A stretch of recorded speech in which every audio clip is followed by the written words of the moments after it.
Hi guys! So I'm making a video for Friday the 13th, which is also the new moon, which is also a partial solar eclipse.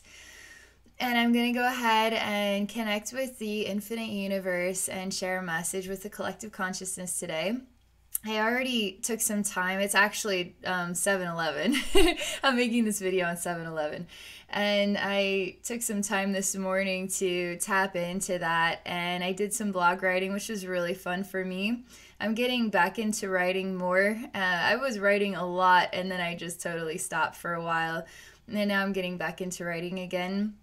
And the journey that I had this morning was really fun. It was an experience with the Hall of Records, which for me, the Hall of Records is life. The Hall of Records is a life. So you could go to the dimension of the Hall of Records, but then you'll discover that everything that is in that dimension is everything that you could find anywhere in the entire universe. That it was really fun because I actually got to experience it as a vast library with interdimensional learning and discovery and all types of people there, and the space that I went into was actually a 3D, like walking into a chalkboard, and discovering what was there, and it was a really cool message. So I'm gonna go ahead and relax now. And I want to share actual video message for YouTube because not everybody has the time to read these days. So we'll see what kind of new information comes up. And I'm also looking into, I'm kind of curious to see where this message goes because I'd really like to share what would be like a spiritual healing video that I'm going to post on my Patreon site. So I've got places, I'm like getting my feet wet in all these different places to just share. Before I get started, I will tell you guys, I don't know about you, and I know that energy shifts affect us all differently, but I will say that starting on Sunday, I was hit with like an extreme wave of exhaustion. And it's unnatural. It's like an unnatural exhaustion where it feels like the gravity of the earth is just really enhanced, and I can't wake up no matter what I do. I can't, like, my eyes won't, they're open, but I can't hear what people are saying. I can't, I'm like not functioning. And I actually started drinking coffee again, which I didn't drink any coffee today because I want to feel normal, but I've had to drink coffee in order just to be alive, just to be present. And the sleep states have been like, I'm like conked out like crazy. So for me, I feel like there's definitely an energy shift going on because when these type of patterns of like it doesn't make sense. Like, it doesn't make sense for me to feel like I can't wake up no matter what I do. It doesn't make sense. So that's like my cue that something's shifting in the universe and it's affecting our energy patterns here. So I'm just gonna say all of this stuff. I'm gonna relax here.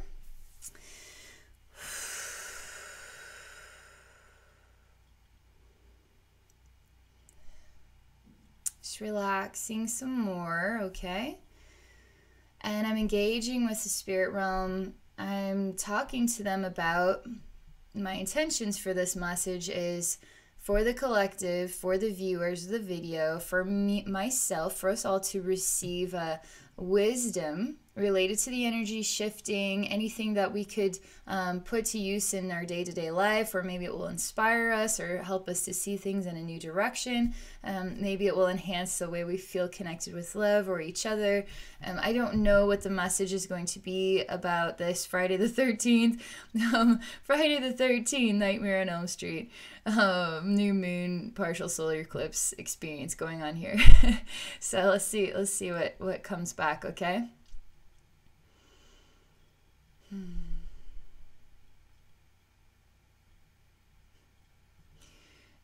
What comes back is sadness.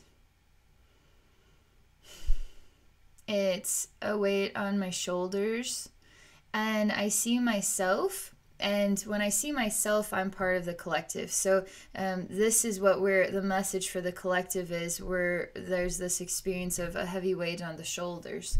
So I'm just going to go along the storyline. So I see myself, and it's almost like I'm building something. And there's like a massive, and I'm telling you, ridiculously large, is this wooden beam? Is this a metal beam? It looks like wood, but it feels heavier than wood.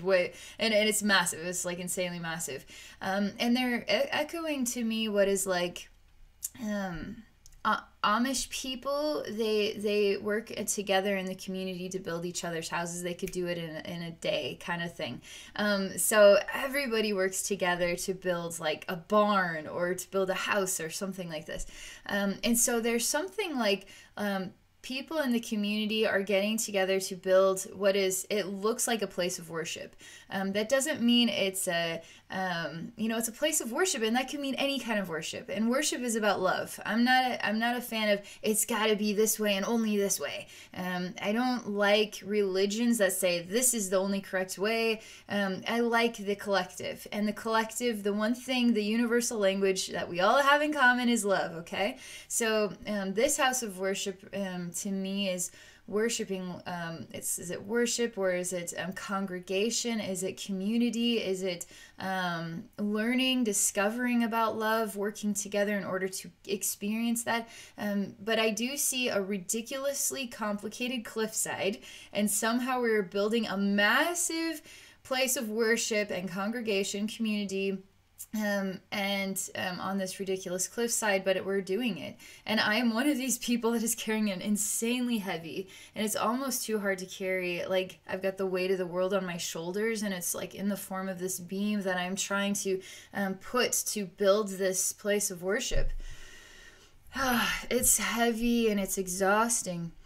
It's also echoing another meaning to me, and there's a lot of amazing souls. Like, we're all amazing souls. It doesn't matter if you're a celebrity, or if you're a poor person, or if you're just an everyday Joe, middle class. It doesn't matter where you are in this world as far as how much money or no money or what you own or don't own. None of that junk matters, because we're amazing souls, and we come here together as a collective to hold this space, to process, to explore, to discover, to hurt, to cry, to beg, to long for, to love, to lose something. We come here for all of these reasons, right? And there's some of us, we talk about human ascension.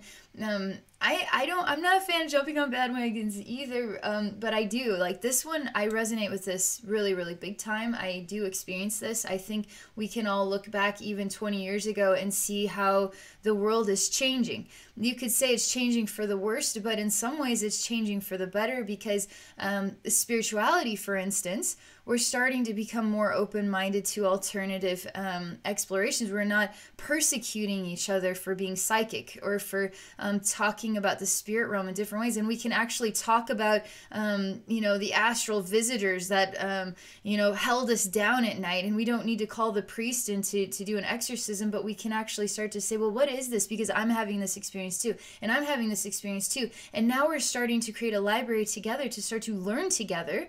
And we're starting to rise up, and it's hard. It's still very hard to rise up in this world that is still holding on to fear, still holding on to the thousands of years of the way that it has been, war and greed, and one person has all this control, lots of people in slavery, and other people are afraid to overturn that control. It's like on and on and on and on. And we're still like binding with that, but we are getting unbound from it. So you can imagine there's some of us that are these speakers in the world, and it's not always easy, because there is judgment, and we do have hearts, and our hearts can break, especially when we love so much and we are misunderstood. Our hearts break.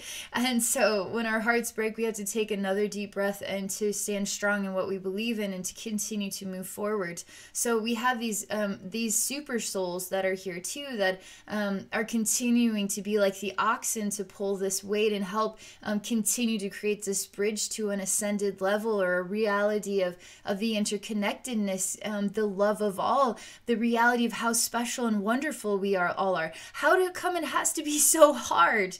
Why does it have to be so hard for us to just see how wonderful each other is? But if I give that person credit for being wonderful, they might take it the wrong way. They might, get possessive of me, or they might do this or do that. So I can't really love anybody. And now I have to stay in my house because I'm afraid to go outside, and I don't want my kids to go outside because there's evil people that steal children, and now I'll never see my kids again. So I'm going to give my kids a tablet. And so it's like the world is still rolling in the tides of fear, but we are getting out of this tide of fear.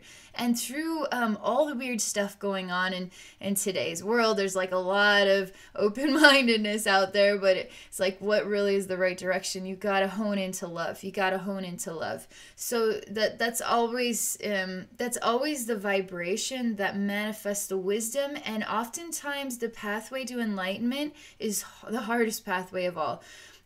Because so many people are still vibrating with a fear frequency.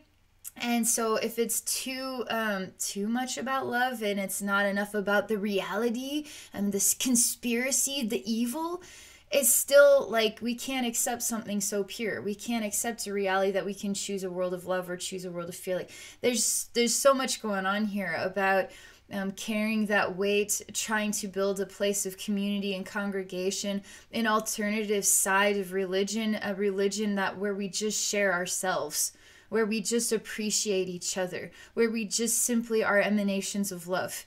You see? And then we're doing it on a crazy psycho cliffside that makes it almost impossible to build this structure. But once it is built, it is strong. The structure has to be strong to withstand these elements.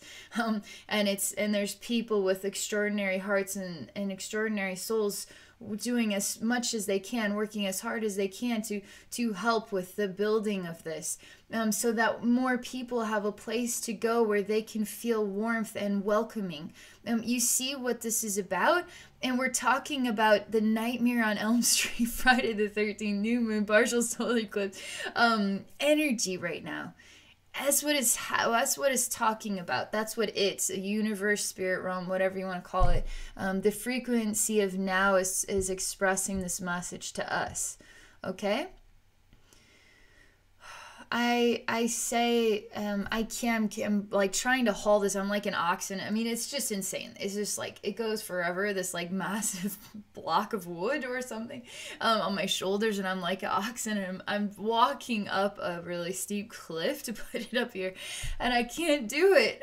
Simply can't. I'm only one person. I am not an ox.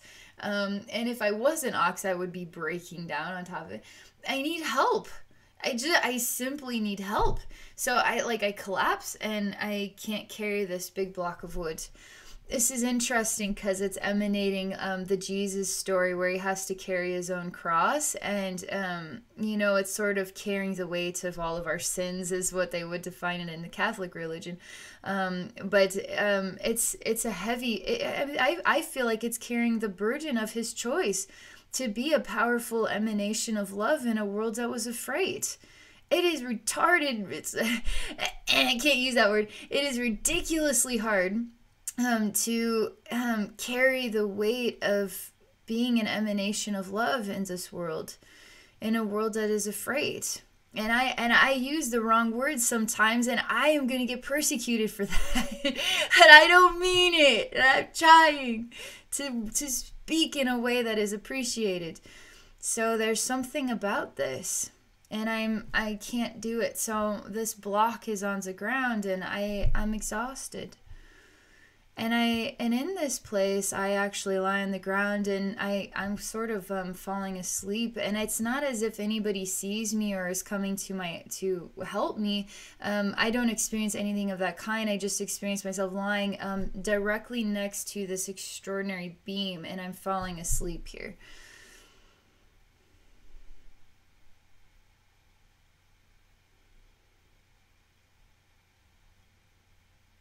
I fall asleep into my exhaustion and my sadness and my grief.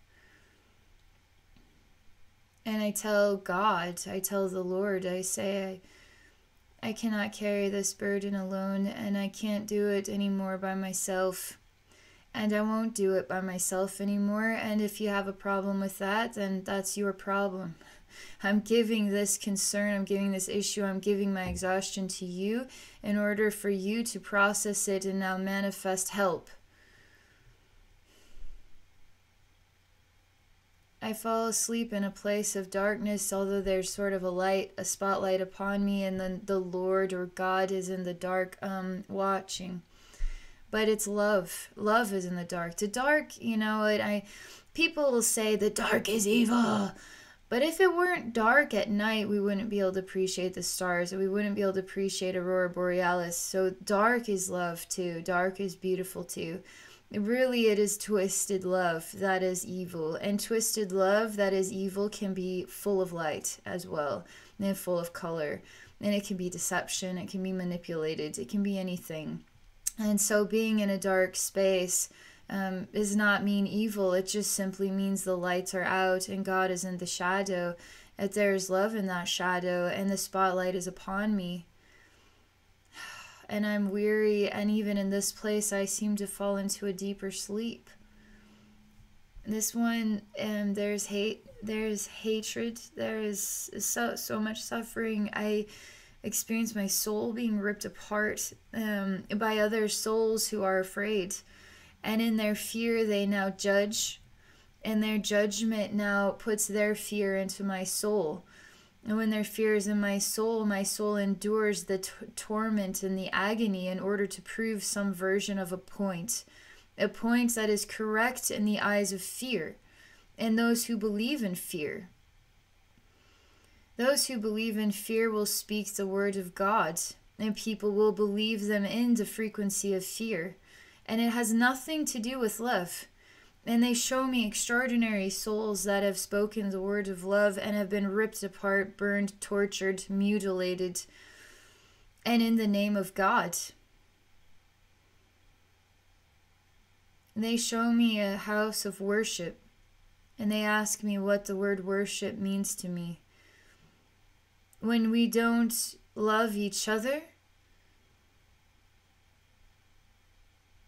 what does worship mean to you? You worship someone who is invisible, but you can't love someone who is physical. You can't even love yourself. What do you know about the word worship?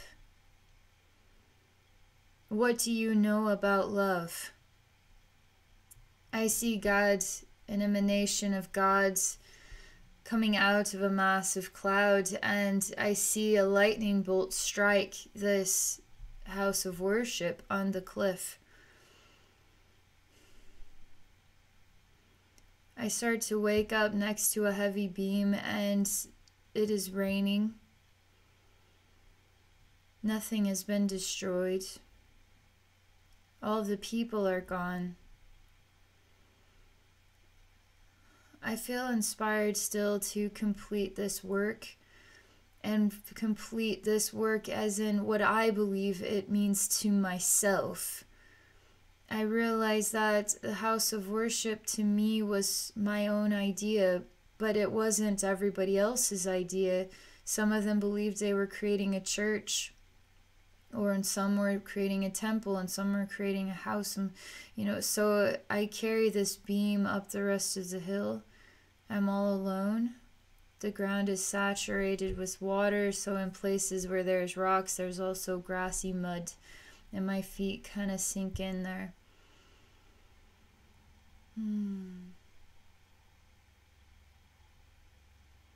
I don't know why I'm carrying the beam, because I don't know what purpose it has anymore.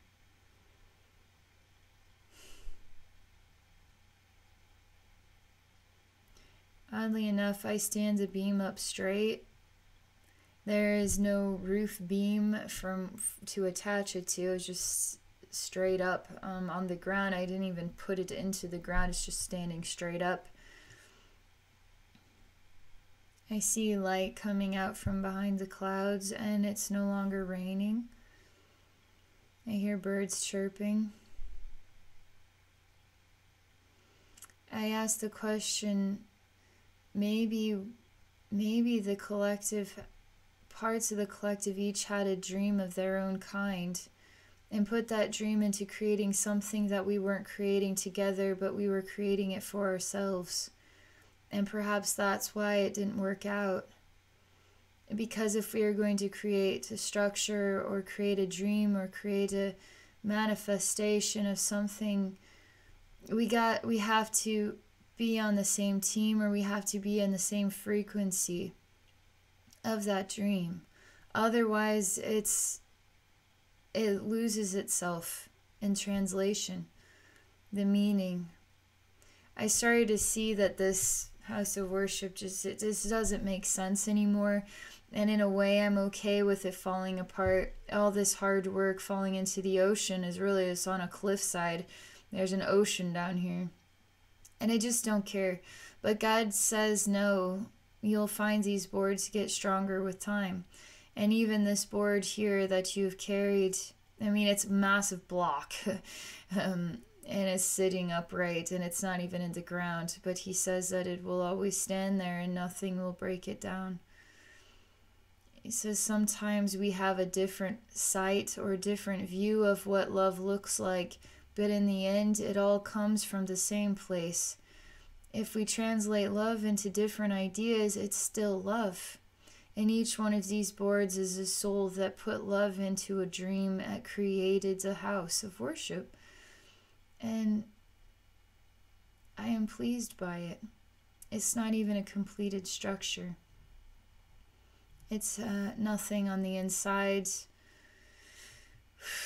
There's grasses on the inside. It's just, you could imagine a kid that draws a house. So there's the wall, there's part of the roof, there's part of the roof, and there's the other wall. But there's lots of beams, so you can actually walk into it. And it has a, like a triangle top. So you walk into it. I sit down inside. And God shows me that every one of these beams is sort of like a place in the world where souls worked in a community or a collective experience. And that collective experience could be Egypt, for instance. That collective experience, it could be anywhere, a congregation of thinking. It could be building the Great Wall of China. Like, one of these boards could be that. So there's a congregation of, the Native Americans, their timeline. Like, even today, and what they are today. Like there's so much to this timeline. There's so much wisdom and so much value to their expression of love, to their dream of what love can be or what love looks like, and even what love is like for them today, which is so, it's just so, it becomes so inside out and upside down from where these people, were just the most powerful emanations of love and connection with nature and spirit. And now look at what has dissolved here. And one of these boards can be a reflection too of what is like a British Empire and or Spanish Empire. Like he shows me what is ships, great explorers of the ocean that finds their way to South America, to these different places. And they're sort of like great explorers, but they've also taken down dynasties as well. They've just wiped out people in order for gold and riches and wealth. But that too is for the greatest good, and we are ridding ourselves of the heathens, right? So they're all perspectives, and all an idea of what is the greatest good. I ask him, but is this board here where we're wiping out races in order to gain wealth? I mean, that's their birth. That's their generations that have acquired this, and for them, it's not wealth. It's a reflection of their culture. This makes me sad. I don't choose this board. And God says, well, we don't always choose the boards, do we? And sometimes the boards are what they are. And we get intermixed with these beliefs, with these ideas, with these dreams. And these dreams can bring us into great ruin and tyranny, or these dreams can bring us into great wealth and prosperity and abundance. But these boards are valuable because these boards express ideas, express dreams, goals, motivations, passions. And if we were to remove this board, we would remove every individual soul that experienced and learned about love through these choices. Even the souls that were killed matter. And in that way, this board is very precious. I just cry. I fall to the ground and I cry and I say, but when will the pain stop? When will the pain stop?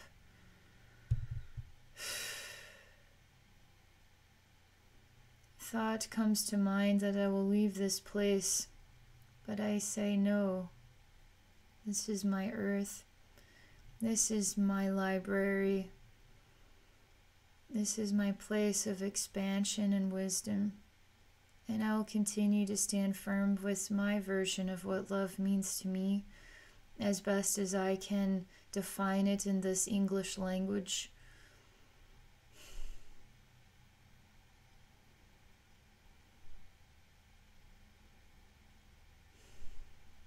Something still feels heavy about that in my heart, not on my shoulders. That's when I start to open my eyes and I see all of these smiling faces. It's almost like this place is so high up, there's a mist, there's a cloudy mist everywhere, and the cloudy mist was all smiling faces. And I didn't see it, I didn't even know that it was there.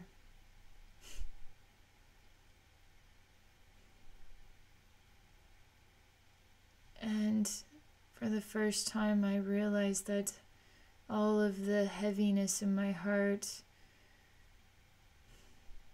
I really didn't have to choose that when I could feel so surrounded by love all the time.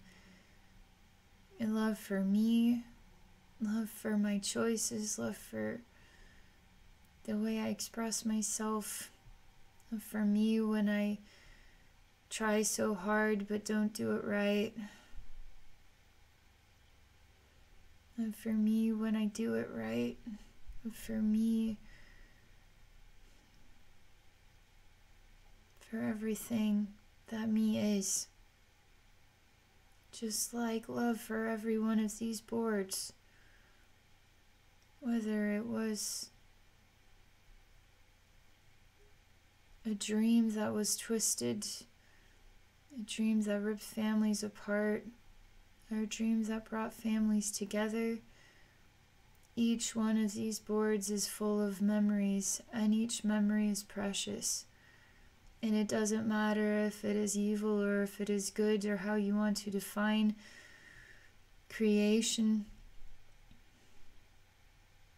We are in gratitude for the learning. We is the collective. We is God's heart.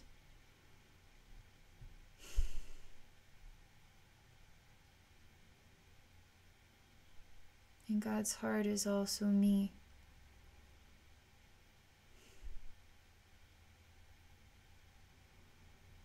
And the collective is also me.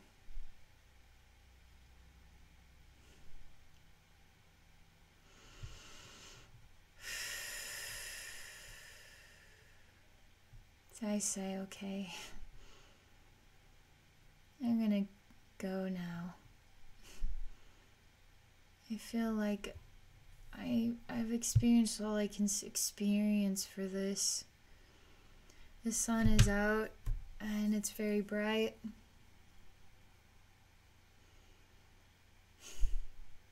I feel like somehow I'm walking on the rays of the sun, then I'm walking towards the light of the sun, and it is warm,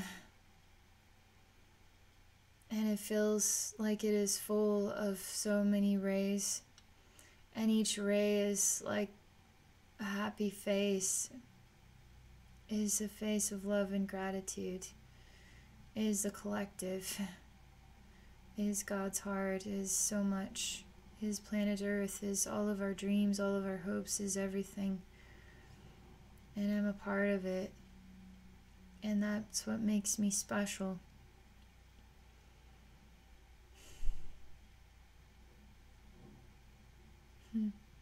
I'm just entering into what is total light, and entering into the sun is really what it's like. But the sun is full of so many frequencies of love. Is unbelievable. Like every soul that ever participated in Earth, whether they've transitioned out of Earth or they're still on Earth or whatever, and they could still be living incarnated bodies right now. There's like so many souls here, and it's so lovely. And we're like a big flower almost. And it's just a big congregation of all of us, and it's amazing to feel the collective, like to feel that. It's unbelievable. And there's so many sounds, so many songs, so many ways of dancing, so many different cultures, so many, but it's all smiling, and it's all appreciation of each other. No matter what the choices were in those lifetimes, whether you were the one pointing the finger at the witch or you were the witch, like we've all played a part in this massive play called life. And we're learning about love through these roles. And we appreciate every single soul in this place of love, in this high frequency place of love.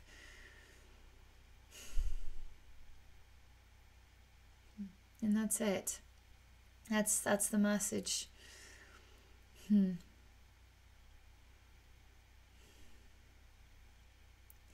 Okay, well, there you go.